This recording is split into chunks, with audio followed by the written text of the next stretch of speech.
그러니까 로마의 속국이 된 상태이기 때문에, 그리고 그 당시에 가이사 황제와 가이사라 빌립보에는 헤롯 빌립이 통치했죠. 그러니까 헤롯 빌립도 에돔 족속입니다. 그러니까 정통 12지파 족속의 왕이 아니에요. 그것도 분봉왕이잖아요. 근데 왕이 없었는데 완전한 참된 왕으로, 유대인의 왕으로, 이스라엘의 왕으로 오신 분이 바로 예수 그리스도다. 그래서 그 당시에 유대인들이 가지고 있는 정치적인 메시아관을 깨뜨리고 참된 왕의 개념들을 전달하기 위해서 기록한 게 마태복음입니다. 그래서 유대인들의 메시아관을 시정시키고자 기록된 게 많고, 유대인의 왕으로서 예수님은 성경대로, 구약에 예언한 성경대로 죽고 이사야 53장에 성경대로 부활했다. 시편 16편 9절에 10절에 그 육체는 썩임을 당치 않을 거란 부활, 그리고 시편 68편에 승천하실 거에 대한 성경대로, 모든 한 걸음 한 걸음이 성경대로, 그래서 성경을 이루려 함이라, 성경에 응하게 하려 함이라, 이런 내용이 나오는 겁니다. 그래서 이런 관점으로 볼 때 마태복음은 참된 왕 대신 예수 그리스도의 전기라고 볼 수 있고요. 두 번째는 예언된 메시아 예수님. 유대인들이 대망했던 메시아가 바로 예수님이라는 걸 되게 강조합니다. 구약에 약속됐던 메시아, 인류의 구원의 대속 사역을 위해 오신 분이다. 그래서 구약 성경 16권 중에서 16권을 인용하면서 70번 정도를 인용을 합니다. 그래서 마태는 예수님이 모세보다 위대하다. 왜냐하면 유대인들이 가장 위대하게 본 사람이, 물론 아브라함, 이삭, 야곱의 하나님이라는 아브라함을 철통적으로 중요하지만 정식적으로 모세 5경을 기록했던 모세를 굉장히 대단하게 봤기 때문에 모세보다 위대하다는 걸 표현하고, 그래서 엘리야도 사라지고 모세도 사라지고 오직 예수만 남았다. 그 개념이 나오는 겁니다. 구약의 모세처럼 그 백성에게 율법을 주신 분임을 보여줍니다. 그러니까 모세는 이혼증서를 써주라 그랬지만 예수님은 그 이혼을 넘어선 개념, 간음하지 말라라는 율법을 모세를 통해 줬지만 남자가 여자를 보고 음욕을 품은 것은 이미 범죄했다는, 율법을 뛰어넘는 율법, 온전케 하는 율법이라는 표현이 또 신약성경에 나오죠. 결국은 율법을 완성하신 분이 바로 참된 왕 예수 그리스도다. 그러니까 예수님의 생명의 성령의 법은 구약의 율법을 초월한 거다. 그래서 막 율법을 철저하게 지켜야 된다는 강박관념을 뛰어넘도록 이렇게 맙니다. 그래서 율법을 더욱더 완성시킨 예수님의 가르침을 어떻게 따를 것인가, 거기에 대한 걸 전달했고요. 구약은 약속의 책이고 신약은 약속의 성취의 책입니다. 그래서 창세기 3장 15절에 시작된 구속의 약속이 예수 그리스도에서 완전히 성취됐고, 그래서 마태복음에 성취되었다가 15번 정도나 나옵니다. 마태복음의 목적 중 하나는 예수가 그리스도로 오셔서 구약의 약속을 완전히 성취된 것을 보여주는 겁니다. 베들레헴에 탄생된 것, 이사야 7장 14절의 성취, 애굽으로 피신한 것, 호세아 1장 1절의 성취, 나사렛으로 가서 나사렛 예수라고 불리는 것. 나사렛 예수로 불리는 것은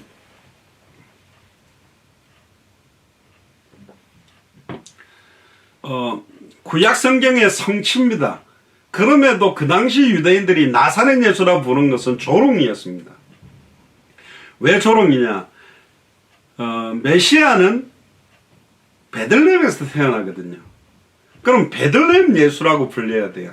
그래야 베들레헴에 태어난 예수구나 그랬는데, 나사렛 예수라는 말은 나사렛에서 뭔 선한 것이 날 수 있겠냐, 비아냥거리기 위한 욕입니다. 그러나 구약 성경에 보면 나사렛으로 가서 나사렛이라는 단어도 나시린이라는 단어에서의 의원이 같이 연결되어 있어서 나오는 겁니다. 마태는 적어도 129번이나 구약을 인용합니다. 그리고 개종된 유대 신자들에게 예수 그리스도는 진정한 약속된 메시아 그리스도임을 증언합니다. 그리고 세 번째로 마태복음 구약과 신약을 비교해요. 구약의 말라기에서 마가복음이나 사도행전이나 로마서를 건너뛰지 않고 족보, 구약과 신약을 연결하는 가교 역할을 하면서 창세기 5장에는 족보가 나오는데 낳고 죽었더라, 낳고 죽었더라, 낳고 죽었더라. 아담의 후예들은 죄의 삭스로 죽는 것처럼 표현이 되어 있는데 마태복음 1장에 나오는 예수님의 족보는 아브라함과 다윗의 자손 예수 그리스도의 세계라. 그러면서 예수님이 고린도전서 15장 45절에 나오는 마지막 아담이라고 표현하면서 마지막 아담이신 예수 그리스도 안에 죽을 인생을 구원하게 오셨기 때문에 예수님의 계보에는 낳고라고 되어 있지 죽는다 표현이 안 되어 있습니다. 기록했다면 잠들었다 이렇게 표현을 했겠죠. 왜? 영원한 생명을 갖고 있기 때문에 그렇게 표현합니다. 그래서 마태복음 결론적으로 죽음의 역사에서 생명의 역사로, 정죄의 역사에서 은혜와 긍휼의 역사로, 불순종의 역사에서 순종의 역사로 이어지는 내용을 전달했습니다.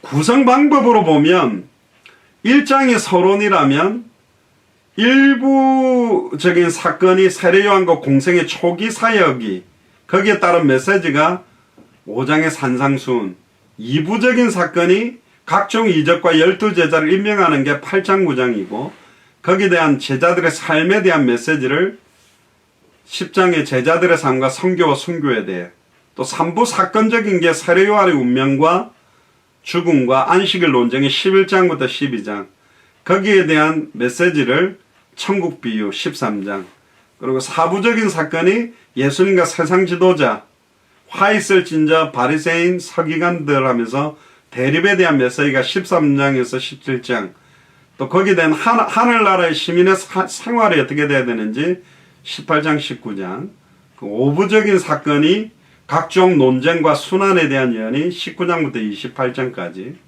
그리고 거기에 대한 감람산 메시지가 24장부터 28장, 결론으로 26장부터 28장까지 예수님의 고난, 십자가의 죽음과 부활에 대해 주제로 나눈다면 1장은 참된 왕의 출현, 4장은 참된 왕의 선포, 8장은 참된 왕의 권능, 11장부터 16장은 참된 왕에 대한 거부, 16장부터 20장까지는 참된 왕의 제자 훈련에 대해서, 또 20장에서 27장은 참된 왕에 대한 배척, 28장은 참된 왕의 증거.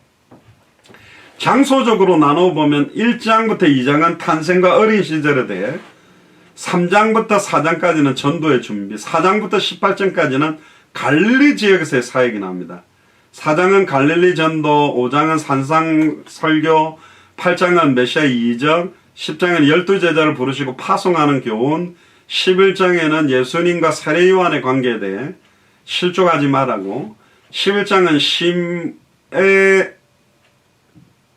쉼으로의 초대, 12장은 표적과 불신, 13장은 천국과 비유, 13장부터 16장은 갈릴리 전도 후반기, 16장부터 17장은 베드로의 신앙 고백과 순환에 대한 예고,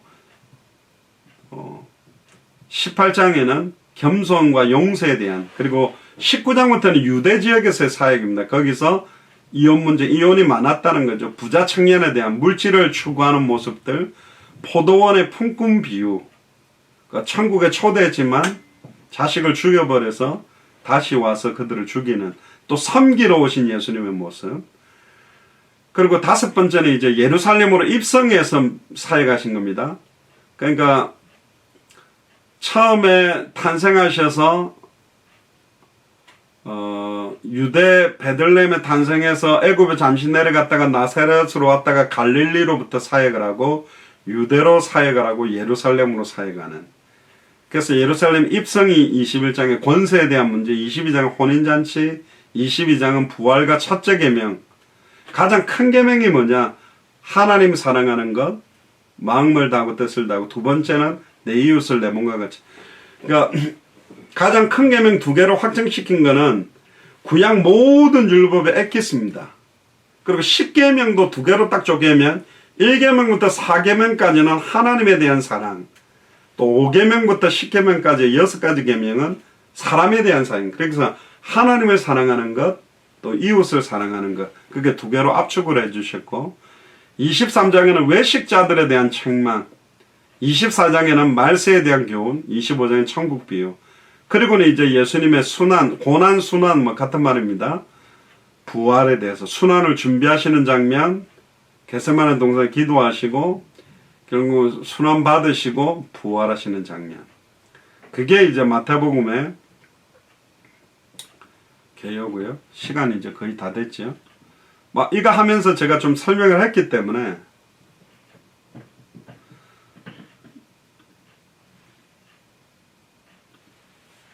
자 이제 그 요약표를 보시면 참된 왕 예수를 그리스도로 증언하는 마태복음의 핵심에 대한 것들을 보면요. 좀 글자가 작게 나오죠.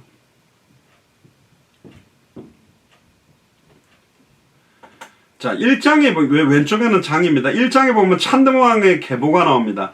아브라함으로부터 마리아에 이르는 참된 왕의 혈통이 나오는데 핵심적인 내용은 뭐냐? 아브라함과 다윗의 자손 동정녀 탄생이 굉장히 중요하다. 그러니까 성령으로 잉태된 것이다.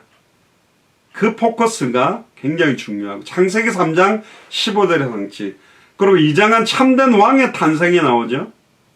결국 참된 왕의 탄생과 왕에 대한 살해 음모 베들레헴을 방문한 동방박사 가지고는 세 가지 황금과 유학과 모략도 삼중직분에 대한 예표가 녹아있다고 볼 수 있고 나사렛 예수라고 애굽으로 갔다가 들어온 칭함을 받게 된 내용 그리고 3장에는 참된 왕의 등장과 공생의 사역에 대한 예비에 대한 내용입니다.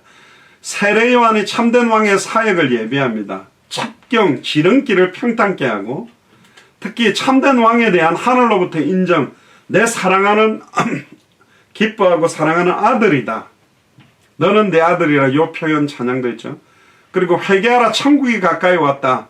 처음으로 세례 요한도 이 메시지라고 예수님도 나중에 보면 세례 요한이 죽고 난 다음에 회개하라 천국이 가까이 왔다라는 메시지를 합니다.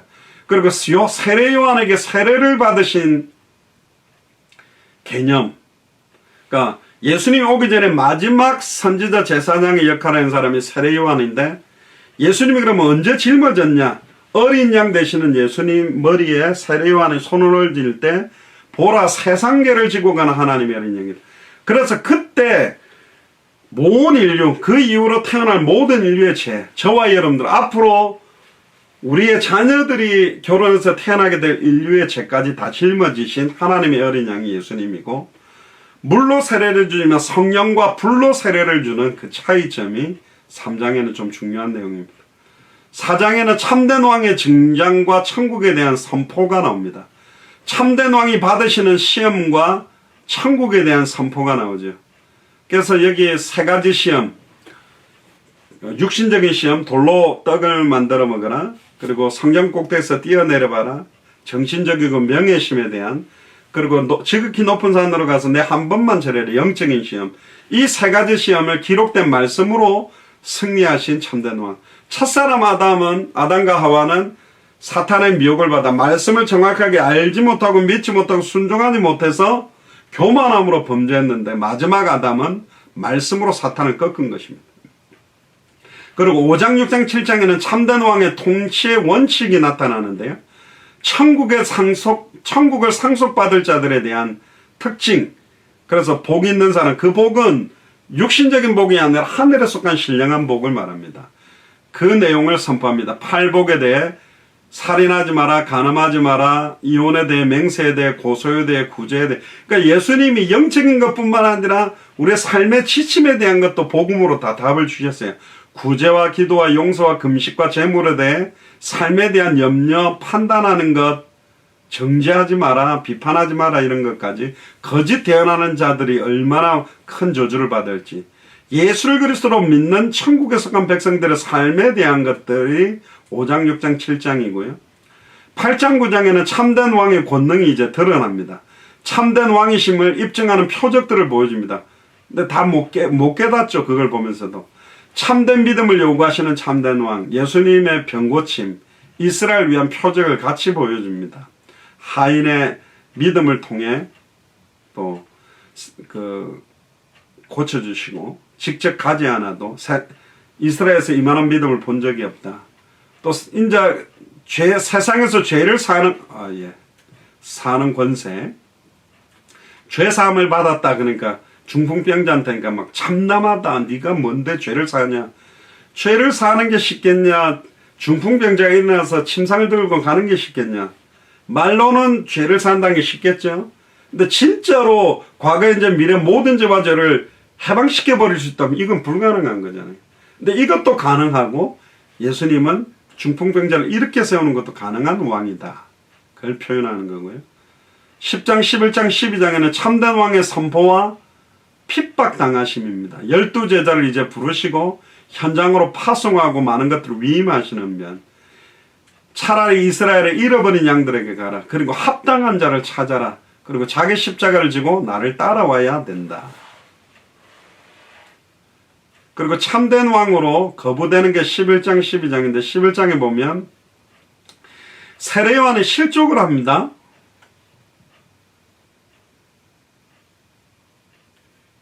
나중에 이 파랑선이 들어갔네요. 이게 제가 정리하면서 그대로 그 PDF 파일로 저장을 해서 근데 나중에 제가 오탈자는 제가 수정해서 다시 올려드리겠습니다. 그리고 세례요한은 실족하죠. 자기가 예수님이 오실 그 지름길을 예비했다면, 예수님이 진짜 그리스도로 왔다면, 와 고생했다. 그것도 자기한테 세례도 해줬잖아요. 그러면 이렇게 우리로 요즘 단어로 하면 청탁 비슷하게 뭔가 해준 게 많으니까 예수님이 너 내 첫 베드로보다 더 높게, 세례요한이 1번 제자 2번 제자를 베드로 하지 않고 의외로 세례요한에 대해 관심이 없어요. 감옥에 있는데 빼내주지도 않고, 당신이 진짜 그 메시아냐, 그냥 가난한 자들에게 복음이 증거되고 메시아만 할 수 있는 것들을 전달합니다. 심지어 헤롯의 딸을 통해 세례요한이 목이 잘려가지고 머리를 소반에 담아주게 하는 것도 그대로 두세요. 매정하죠. 근데 세례요한의 역할이 그렇게 돼 있어요. 그러니까 우리가 망해야 되면 망하면 돼요. 우리가 죽어야 되면 죽으면 돼. 우리의 역할대로만 하면 돼요. 병이 걸리든 안 걸리든 항상 선하신 뜻대로 기록된 말씀의 성취대로 가는 거기 때문에 세례요한의 때가 여기까지라면 여기까지 하고 마무리를 해야 되는 겁니다. 세례요한의 실족, 그러니까 예수님을 통해 절대로 실족하지 마라. 내가 헌금을 이만큼 했는데 내가 주를 위한 신은 왜 이래 안 하나? 그게 실족당하는 거라니까요. 왜 실족당합니까? 그럴 필요가 없다니까요. 그리고 우리는 빨리 천국을 침노해야 된다. 침노하는 자의 것이다. 하늘에다가 상급을 쌓아라. 그리고 아들의 소원대로 계시를 받는 자, 약한 자, 연약한 자, 어린아이와 같은 자들에게 이걸 나타내는 게 하나님의 뜻이라는 게 11장에 나오고, 12장에는 이제 안식일의 주인이 누구냐? 안식일에 일해야 되나 말아야 되나, 양을 살려야 되냐, 그런 엉뚱한 논쟁을 하고 있죠. 안식일의 주인은 예수 그리스도요. 안식일에 선한 일을 하는 게 하나님의 뜻이다. 그리고 여러 가지 표적, 하늘로서 오는 표적을 보여라. 그러면은 하늘이 막 오색 빛깔로 번쩍번쩍하고 야곱이 봤던 사닥다리가 내려가 천사들이 막 오르락 내리락 한 천지개벽의 표적을 보여라. 그러니까 장난하는 거야. 네 기적을 좀 일으켜? 그럼 완전히 천지지변하는 기적 한번 일으켜봐. 보여줄 거는 요나의 표적. 죽었다가 3일 만에 부활할 그 표적밖에 없다. 그리고 영적인 메시지를 합니다. 세간을 늑탈하기 위해서 먼저 강한 자를 결박해라. 또 하늘에 계신 내 아버지 뜻대로 하는 자가 내 형제여 자매의 모친이다. 그런 내용들. 그리고 13장에는 이제 그럼에도 불구하고 참된 왕이 배척을 당합니다. 그래서 천국의 비유를 설명하면서 씨 뿌리는 자의 비유, 길가 돌밭 가시되기 좋은 땅, 30배, 60배, 100배. 그래서 옥토 좋은 땅을 찾는 게 하나님 뜻이고, 가라지가 일어날 것이다. 그 심판 추수 때까지 두어라. 겨자씨만한 믿음 있으면 산에 들려서 바다에 던지는 누룩처럼 감추인 보물, 지극히 값진 진주, 그물, 이게 바로 천국과 전도에 대한 메시지가 여기 녹아 있고요.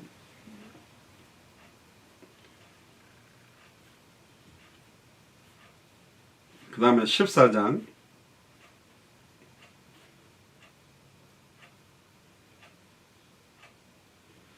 14장에는 이제 참된 왕의 권능이 드러납니다. 표적을 통해서 하나님의 아들로 인정되는, 많이 깨닫지 못합니다. 결국 세례요한이 죽고 오병이의 기적과 무리를 걸으신 참된 왕.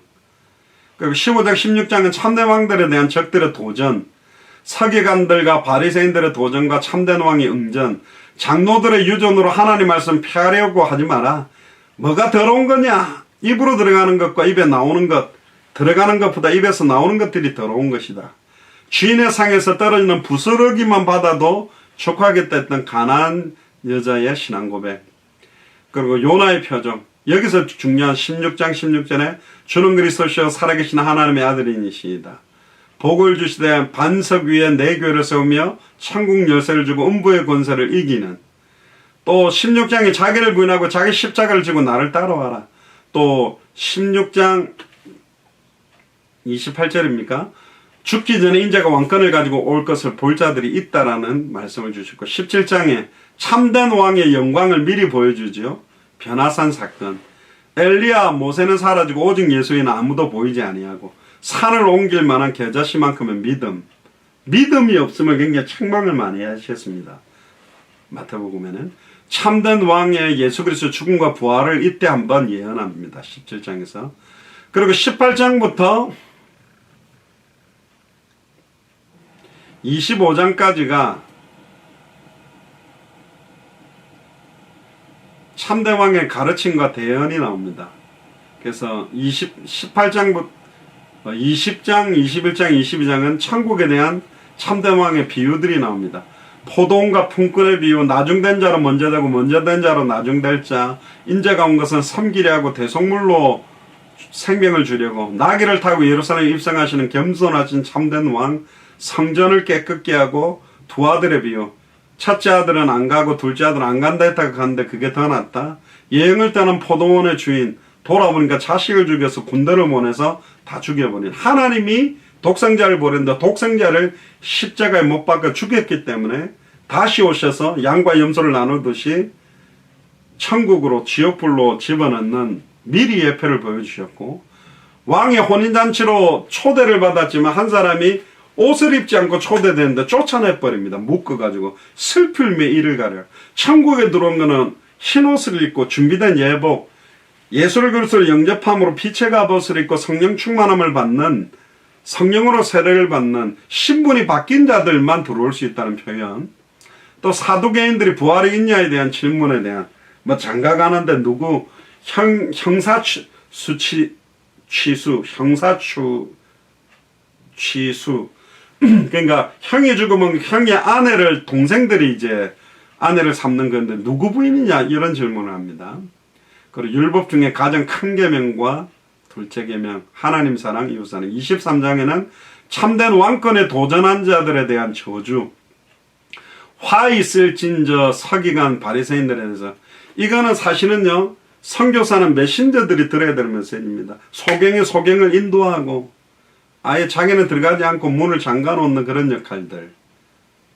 그리고 24장 제일 유명한 세상 끝에 대한 표적과 징조, 재난의 시작과 끝이 뭔지. 그러나 이 천국 복음이 모든 민족에 증언되기 위하여 온 세상에 전파되리니 그제야 끝이고, 이 세대가 지나가기 전에 이 일이 다 이루려. 왜 우리가 당대라는 말을 썼냐면 24장에 이 세대가 지나가기 전에 이 일이 다 이룬다 그랬기 때문에 저희들이 당대라는 겁니다. 당나라 당대가 아니고요. 이 세대가 지나가기 전에 다 이룬다고 되어 있어요. 그렇게 믿는 것입니다. 노아 때와 같이 인자의 임함도 그러하다. 노아 때 8식구밖에 구원을 못 받았습니다. 많은 사람들이 구원받는 건 아닐 수 있다. 그러므로 깨어있으라. 어느 날에 너희 주가 임할런지 너희가 알지 못합니다. 생각지 않은 때에 인자가 오리라. 자, 그 다음 25장 이제 다 됐습니다. 25장에는 천국 비유, 마지막 날에 참된 왕의 심판에 대한 내용이 나옵니다. 그래서 미련한 기름 준비를 안 한 미련한 5처녀와 실교로운 5처녀, 그리고 달란트를 맡긴 5달란트 2달란트는 5달란트 2달란트를 남겼는데 1달란트 받은 사람은 땅에 묻어놓고 있었죠. 양과 염소를 나누는 비유에 대해. 26장 참된 왕의 체포당하신가 고난당하신, 참된 왕의 배신당하신가 순환입니다. 이때 이제 예수님이 세례요한테 세례를 받는 것이 성령 부음과 함께 실제적인 향유옥합을 깨뜨리는 역할을 한 여자가 나오고요. 또 유월절 최후의 만찬, 떡과 포도주의 의미, 성찬식에 대한 의미, 예수님의 살과 피에 대한, 또 겟세마네 동산에 참된 왕의 땀방울이 핏방울 같이 흘린 기도, 또 가룟 유다의 배반, 체포당하시고 능욕당하시고 얼굴 맞고 침뱉음 당하고 너무너무 사랑했던 베드로는 부인하고 저주까지 하는 장면이 나오고 27장에는 28장간의 참된 왕의 죽으심과 부활과 승리, 참된 왕의 십자가의 죽음 사건, 이제 그걸로 자살하는 가룟 유다, 바라바를 풀어주고 참된 왕을 십자가에 못 박도록 허락한 빌라도가 나오고요. 28장에는 사망 권세를 깨뜨리고 부활하신 참된 왕의 당대 세금을 위해 파송하시는 지상명령, 성경대로 죽고 성경대로 부활하신 예수 그리스도, 그러면서 28장에 하늘과 땅의 모든 것을 내게 주셨으니 그러므로 너희는 가서 모든 족속으로 제자를 삼아 아버지와 아들과 성령의 이름으로 세례를 주고 내가 너희에게 분부한 모든 것을 가르쳐 지키게 하라. 제자 삼아라. 볼지어다 내가 세상 끝날까지 너희와 항상 함께 있으리라. 자, 이 내용이 이제 마태복음입니다. 마태복음 여러분들이 주중에 읽었기 때문에 그 내용을 막 깊이 이렇게는 말씀을 안 했지만 마태복음이 이런 흐름으로 됐구나. 이걸 여러분들이 한 번만 정리를 하셔도 다시 또 마태복음 한번 읽어보세요. 저도 마태복음 읽기도 하고 또 차에 성경을 읽어주는 걸 틀어놓고 이렇게 듣는데 읽는 것과 그걸 듣는 것들도 많이 다릅니다. 그래서 참된 왕 예수를 그리스도로 증언하는 마태복음을 여러분들이 정리해서 마태복음 내용들을 누구에게든지 선명하게 전달할 수 있는 그런 은혜가 임하게 되기를 주의 이름 축복합니다. 기도하겠습니다. 지금은 우리 주 예수 그리스도의 은혜와 하나님의 크신 사랑하심과 성령님의 내주 인도 역사교통 충만하심이 참된 왕 예수를 그리스도로 증언하는 마태복음에 대한 핵심적인 내용들을 나의 내용으로 정리하며 누구를 만나더라도 마태복음을 통하여 마태복음에 게시된 예수를 그리스도로 밝히 증언하는 증인의 삶을 살기로 결단하는 우리 예수사랑교회 마라나타 미션을 철저히 모든 교육자들과 중직자들과 성도들 머리 위에 함께 동력하고 있는 모든 선교사님들과 그 가족들 위에 지금으로부터 영원토록 항상 함께 계실지어다. 아멘. 이상으로 마쳤습니다. 하나님께 감사와 영광의 박수를 돌리고 마치겠습니다. 감사합니다.